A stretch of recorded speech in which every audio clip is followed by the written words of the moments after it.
Alright, kiddos, apparently the force is strong today because our conference unfortunately crashed 4 times. So here is your lesson that I was going to give to you live, but have to record instead. So we were talking about measuring length.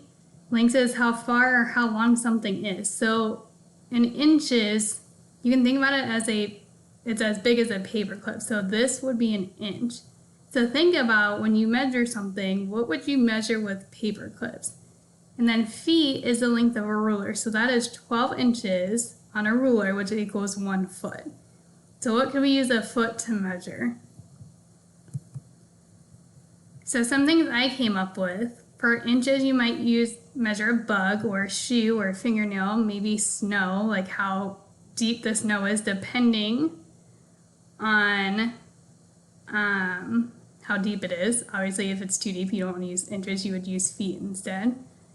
And then for feet, you might measure the length of a room, how tall a person is, how long the carpet is, or how far you run. I want you to go on Class Dojo and give me 5 more ideas for each one of things that you might measure in each of these. And then for foundations, we were still talking about AI and AY words. And so the way that works is today we're going to talk about when it's a multi-syllable word. So we're going to divide it. Remain is the second syllable. Do that in a different color so you can see that. Remain. Now we know we circle the AY and then we say double vowel. But now we have to look at this first part and decide, is it open or closed? Is this vowel closed in by another letter? And the answer is no, so it's an open vowel. And then we decide, is it a long vowel or a short vowel sound? And if we think about the word re,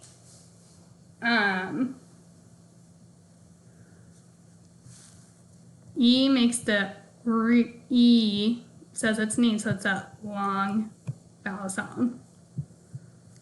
Complain, when we do complain, we are going to break the word so that it looks like this, complain. And then we're going to circle the AY again. And then we're going to do a double vowel. And for come, that's a closed syllable because the vowel is closed in by 2 consonants, 1 on each side. And that is a short vowel because it does not say its name. So I want you guys to show me on Class Dojo how you would mark delay, explain, and replay.